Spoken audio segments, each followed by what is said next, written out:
ತೋರಿ ಅಳದ್ ಹೊಕ್ಕತಿ, ಅದಕ್ಕೆ ಯಾಕೆ ಇಷ್ಟು ಜೋತು ಬಿದ್ದೀರಿ? ಯಾರು ಇಲ್ಲೆಲ್ಲ ಬಂದಿರಲ್ಲ, ನೀವೆಲ್ಲರೂ ಕಡ್ಯಾಕತ್ತೀರಿ ಅಂದ್ರ ಕೋಟಿ ಚಪ್ಪೆ ಯಜ್ಞದ ಕಾರ್ಯಕ್ರಮದ ಏನಪ್ಪ ಆದ್ರಿ ಇದು ಹಕ್ಕು ಅಂದ್ರ ನಿಮ್ಮೆಲ್ಲರನ್ನ ಬಂಧನದಿಂದ ಕಡ್ಯಾಕ್ ಮಾಡುವುದು. ದಯವಿರಬೇಕು ಸಕಲ ಪ್ರಾಣಿಗಳಲ್ಲಿ, ದಯಬೇಕು, ದಯವೇ ಅಂತ ನಿಮ್ಮೆಲ್ಲರಿಗೆ ಮೂಲ ವಿಚಾರವನ್ನು ಕೊಟ್ಟು ಎಲ್ಲದರಾಗೂ ದಯ ಬೇಕು. ಶಿವಾಯ ನಮಃ. ಯಾಕಂದ್ರ ವಿಚಾರಗೋಷ್ಠಿಯನ್ನು ಕೊಟ್ಟಾಗ ನಮ್ಮನ್ನು ಪಾರ ಮಾಡುವುದು ಇದು ವೇದಾಂತದ ಅಧ್ಯಯನ. ಕೊಡುವ ತಗೊಳ್ಳುವ ಬ್ಯಾಡಂತಲ್ಲ, ಮಾಡ್ರಿ. ಆದ್ರ ಇದು ಅಸ್ಥಿರ ಐತಿ, ಕೆಟ್ಟ ಹೊಕ್ಕತಿ. ಕೆಡ್ಲಾರ್ದಂಥದ್ದು ಏನಪ್ಪಾ ಅಂದ್ರ ಅದುವೇ ಜ್ಞಾನ ಮಾರ್ಗ. ಅದಕ್ಕೆ ಹೋಗ್ಬೇಕಾದ್ರ ಇವ್ರ ಅಪ್ಪವ್ರ ಮಾತನ್ನ ನಾವು ಅರ್ಥೈಸ್ಕೊಳ್ಬೇಕಾಕತಿ. ಯಾಕಂದ್ರ ಅವರು ಮಾನವರೇ, ತಾಯಿ ಗರ್ಭದಿಂದ ಹುಟ್ಟಿ ಬಂದವರೇ. ಆದ್ರೆ ಅವ್ರಿಗೆ ಯಾಕೆ ಅದು ಬಂತು ಅಂದ್ರ ಅವ್ರು ಏನು ತ್ಯಜಿಸ್ಬೇಕು ಅದನ್ನು ತ್ಯಜಿಸಿ ಬಿಟ್ಟು, ಆದ್ರೂ ಬಿಟ್ಟು ಓಡಿ ಹೋಗ್ಯಾರಣ ಇಲ್ಲ, ಅದರಲ್ಲೇ ಎದ್ದು ಆ ಕಾರ್ಯಕ್ರಮದಲ್ಲಿ ಎದ್ದು ಈ ಜಗತ್ತಿನೊಳಗೆ ಎದ್ದು ಜಗತ್ತ ಗೆದ್ದಂತ ಧೀರರ ಶ್ರದ್ಧಾನಂದಪ್ಪ ಅವರು, ಪೂರ್ಣಾನಂದಪ್ಪ ಅವರು.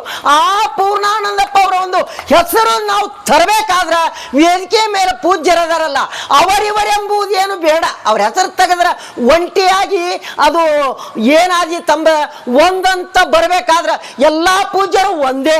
ಶಿವಾಯ ನಮಃ. ಯಾಕಂದ್ರ ಅವಿದ್ಯೆ ನಾಶ ಆದ ಬಳಿಕ ಏನ್ ತೋರ್ತತಪ್ಪ ಅಂದ್ರ ಬ್ರಹ್ಮವೇ ತೋರ್ತತಂತ. ನೀವು ಎಲ್ಲರೂ ಬ್ರಹ್ಮವೇ. ಆದ್ರ ಇಲ್ಲೊಂದು ನಡಕ ಕತ್ಲ ಬಂದತಿ. ಆ ಕತ್ಲ ಏನಪ್ಪಾ ಅಂದ್ರ ಅಜ್ಞಾನ. ಅಜ್ಞಾನ ಬಂದ ನೀವು ಒಂದು ತಿಳ್ಕೊಂಡ್ಬಿಟ್ರ ಸುಜ್ಞಾನ ಹೇಳಬೇಡ, ನಾನೇ ಪರಬ್ರಹ್ಮ ವಸ್ತು ಅಂತ ತಿಳಿತತಿ. ಇದುವೇ ಭಾಗ್ಯ, ಇದುವೇ ದಯ. ಇಂಥ ದಯವನ್ನು ಮಾಡ್ಬೇಕಾದ್ರ ಇಂಥ ಕಾರ್ಯಕ್ರಮದೊಳಗೆ ಭಾಗಿಗಳಾಗಿ ನಮ್ಮ ತನುಮನಗಳನ್ನ ಸಮರ್ಪಿಸಿ ಮಕ್ಕಳಿಗಾಗಿ ತನುಮನ ಬಿಟ್ಟೇವಿ, ಹೆಂಡತಿಗಾಗಿ ಬಿಟ್ಟೇವಿ, ಎಲ್ಲದಕ್ಕೂ ಬಿಟ್ಟೇವಲ್ಲ. ಇದಕ್ಕೊಮ್ಮೆ ಬಂದು ಕಾಲ ಕಳೆಯುವಪ್ಪ. 84 ಲಕ್ಷ ಜೀವರಾಶಿಗಳಲ್ಲಿ ಬಂದ ಈ ಮಾನವ ಜನ್ಮ ಸಫಲಕತಲಪ್ಪ ಅಂತೇಳಿ ಸಫಲ ಮಾಡಿಕೊಳ್ಳಕ್ ಒಲ್ಲಿವಿ ನಾವು. ಅದು ಹೊಣ್ಣು ಹೆಣ್ಣು ಮಣ್ಣಿನಲ್ಲೇ ಕಾಲ ಕಳಿತೇವಂದ್ರ ಅದ್ರಾಗಂದ್ರ ಅವರು ಅದ್ರಾಗ ಏನಿಲ್ಲಪ್ಪ, ಹುರುಳಿಲ್ಲದಲ್ಲಿ ಹೋಗಿ ನಿನ್ನ ಅಸ್ತಿತ್ವನ ಮಾರ್ಕೊಂತೀಯಲ್ಲ ಅಂತೇಳಿ ನಮ್ಮ ಮಾಡಬಾರ್ದಂತಲ್ಲ. ಮತ್ತ ಬಾಳ ಹೇಳಕತ್ತೀಯಲ್ಲೋ ಯಪ್ಪ, ಬಿಟ್ಟು ಓಡೋಗುದಲ್ಲ. ಯಾವುದು ಕನಸು, ಯಾವುದು ಅಸ್ಥಿರ, ಯಾವುದು ಸ್ಥಿರವಾಗಿರುವುದನ್ನ ಅರ್ಥ ಮಾಡಿಕೊಂಡ್ರ ನಮಗ ನಿಮಗ ಕೂಡ ಬಂಧನವಿಲ್ಲ, ಬಂಧನ ಇಲ್ಲ. ಯಾಕಿಲ್ಲ? ಪೂಜ್ಯರ ಗಟ್ಟಾಗೆ ನಮ್ಗೆ ಹೇಳ್ಯಾರ, ಏನು ಬಿಟ್ಟು ಓಡ್ಬೇಡ್ರಿ, ಗುಡ್ಡ ಸೇರೋದು ಬೇಕಾಗಿಲ್ಲ. ಆದ್ರ ವಿಚಾರೇನ ಅಮೃತತ್ವ, ಆ ವಿಚಾರೇನೋ ಕೃತೋ ಬಂಧ, ವಿಚಾರೇನ ನಿವರ್ತತೆ. ವಿಚಾರಕ್ಕೆ ಮೋಕ್ಷಕತಪ ಮಾರಾಯ, ಮತ್ತೆದಕ್ಕೂ ಆಗೋದಿಲ್ಲ.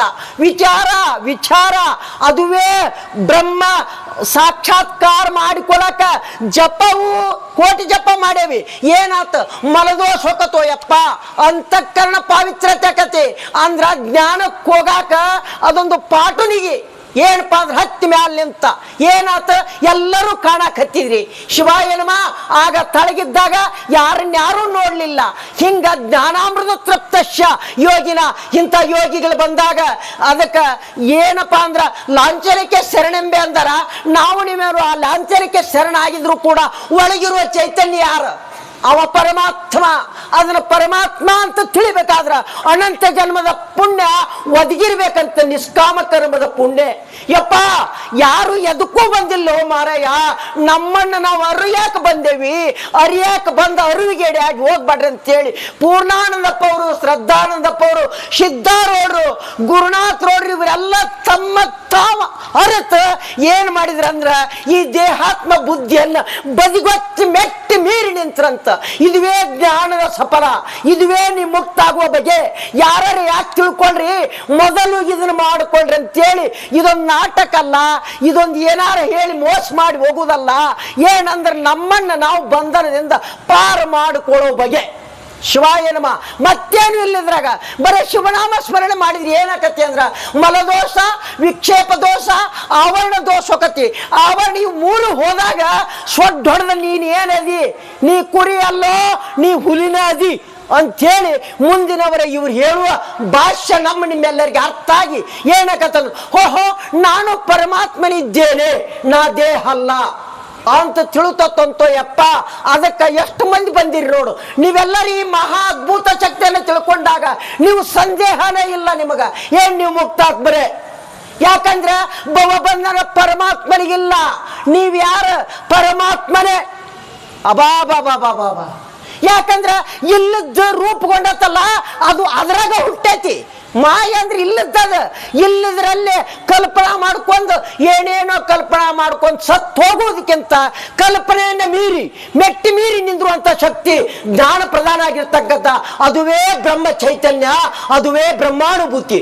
ಯಾರು ಸ್ವರೂಪವನ್ನ ಯಾರು ಅನುಭವದಿಂದ ಅನುಭವಿಸಿ ಜ್ಞಾನ ಮಾಡ್ಕೊಂತಾರೋ ಅಂಥವ್ರು ಹೆಣ್ಣು ಮಕ್ಕಳರೇ ಆಗಿರ್ಲಿ ಗಂಡು ಮಕ್ಕಳೇ ಆಗಿರ್ಲಿ. ಆ ಪುರುಷ ಅಂದ್ರೆ ಇಲ್ಲಿ ಪುರುಷ ಅಂದ್ರೆ ಗಂಡ ಮಗ ಆದ್ರೂ ಕೂಡ ಇಲ್ಲಿ ಗಂಡು ಅಂದ್ರೆ ಇದ್ರ ಅರ್ಥ ಏನು ಅಂದ್ರೆ ಬ್ರಹ್ಮ ಸಾಕ್ಷಾತ್ಕಾರ ಮಾಡಿಕೊಂಡವರಷ್ಟೇ ಮನುಷ್ಯರಣ ಅಂದ್ರೆ ಮನುಷ್ಯ ಅಲ್ಲ, ಮಹಾದೇವ.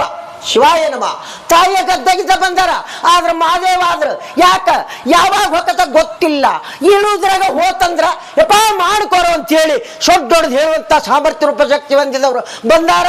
ಇಲ್ಲಿ ಎಲ್ಲರೂ ಅದೇನ್ ಮಾಡೋದು ತಿನ್ನೋದು ಏನು ಉಪಯೋಗ ಇಲ್ಲ, ಎಲ್ಲ ಬಿಟ್ಟು ಬದಿಗೊತ್ತಿ ನಾ ಯಾವಾಗ ಪಾರಾದೇನಿ ಪರಮಾತ್ಮ ನನ್ನ ಬಿಡುಗಡೆ ಎಂದಾದೀತು. ಜನನ ಮರಣ ಅಂದ್ರ ಈಗೇನೋ ಚಂದದೆ ವಯಸ್ಸೈತಿ, ಎಲ್ಲ ನಡೀತೈತಿ. ನಾಳೆ ಮುಪ್ಪ ಹೊತ್ತಿಗೆ ಅದು ಏನಕತ್ತಂದ್ರ ಎಷ್ಟು ನೀವು ಯಾರ್ಯಾರನ್ನ ಬಯಸಿದ್ರಿ ಅವ್ರೆಲ್ಲರೂ ಬಿಟ್ಟು ಹೋಗ್ತಾರಪ್ಪ. ಸತ್ಯವಾದ ಮಾತು. ಹೆಂಗ್ ನೋಡುದಿಲ್ಲ, ಮಕ್ಕಳು ನೋಡುದಿಲ್ಲ, ಯಾರು ನೋಡುದಿಲ್ಲ.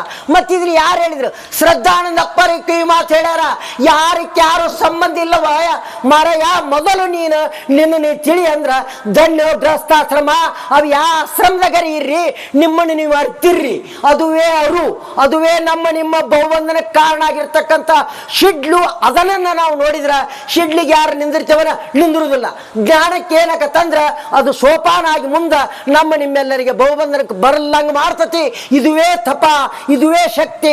ಕೋಟಿ ಜಪ ಯಜ್ಞದ ಕಾರ್ಯಕ್ರಮದ ಫಲ ಯಾರ್ಯಾರು ಎಷ್ಟೇ ತುಂಬ್ತೇವಿ ಅಷ್ಟು ನಮಗ ತೃಪ್ತಿ ಆಕತಿ. ಈ ಸಂತೃಪ್ತ ನಮ್ಮೆಲ್ಲರಿಗೆ ಬ್ರಹ್ಮ ಸಾಕ್ಷಾತ್ಕಾರ ಅಂತೇಳಿ ಎರಡು ಮಾತನ್ನ ಪೂಜ್ಯ ಪಾದರಿಗೆ ನಮಸ್ಕಾರ ರೂಪಂಗಲ ಸಲ್ಲಿಸಿ ನಿಮ್ಮನ್ನೇನು ಹೊಗಳಲಿಲ್ಲ.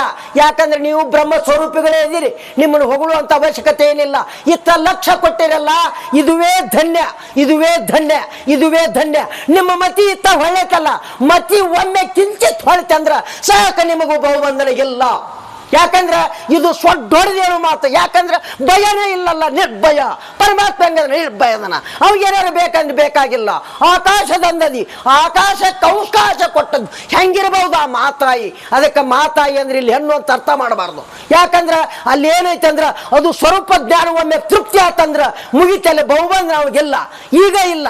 ಹಂಗ ನಾವು ನೀವೆಲ್ಲರೂ ಸಣ್ಣವರಾಗಿರ್ಬಹುದು, ದೊಡ್ಡವರಾಗಿರ್ಬಹುದು, 30 ವರ್ಷಕ್ಕೆ 80 ವಯಸ್ಸಾಗಿರ್ಬಹುದು, ಇಲ್ಲ 100 ಆಗಿರ್ಬಹುದು. ಮಾಡ್ಕೊಳ್ಳಿಲ್ಲ ಅಂದ್ರೆ 4 ಜಿ ಅಬಾಬಾಬಾಬಾಬಾ ಮಾಡ್ಕೊಂಡು ಬಿಡ್ರಿ ಅಂತ ಹೇಳಿ ಅಪ್ಪ ಅವರು ನಿಮ್ಮೆಲ್ಲರಿಗೆ ಹೇಳ್ಯಾರ. ನನ್ನ ಎರಡು ಮಾತನ್ನ ಗುರುಪಾದಕ್ಕ ಶ್ರದ್ಧಾನಂದ ಪಾದಕ್ಕೂ ಪೂರ್ಣಾನಂದ ಪಾದಕ್ಕೂ ಅರ್ಪಿಸಿ ಈ ಮಾತಾಯಂದಿರಿಗೂ ಹಾಗೂ ಇಲ್ಲಿ ವೇದದ ಎಲ್ಲಾ ಮೂಲ ತಿಳ್ಕೊಂಡು ಬಂದಂತ ಕಾರ್ಯಕ್ರಮದ ಭಾಗಿಗಳಾಗಿರ್ತಕ್ಕಂಥವ್ರಿಗೂ ನಮಸ್ಕಾರ ಸಲ್ಲಿಸಿ ಜೈ ಮಂಗಲಂ ಜೈ ನಮ ಪಾರ್ವತಿ ಪತಿ ಶಿವಾರ ಮಹಾದೇವ.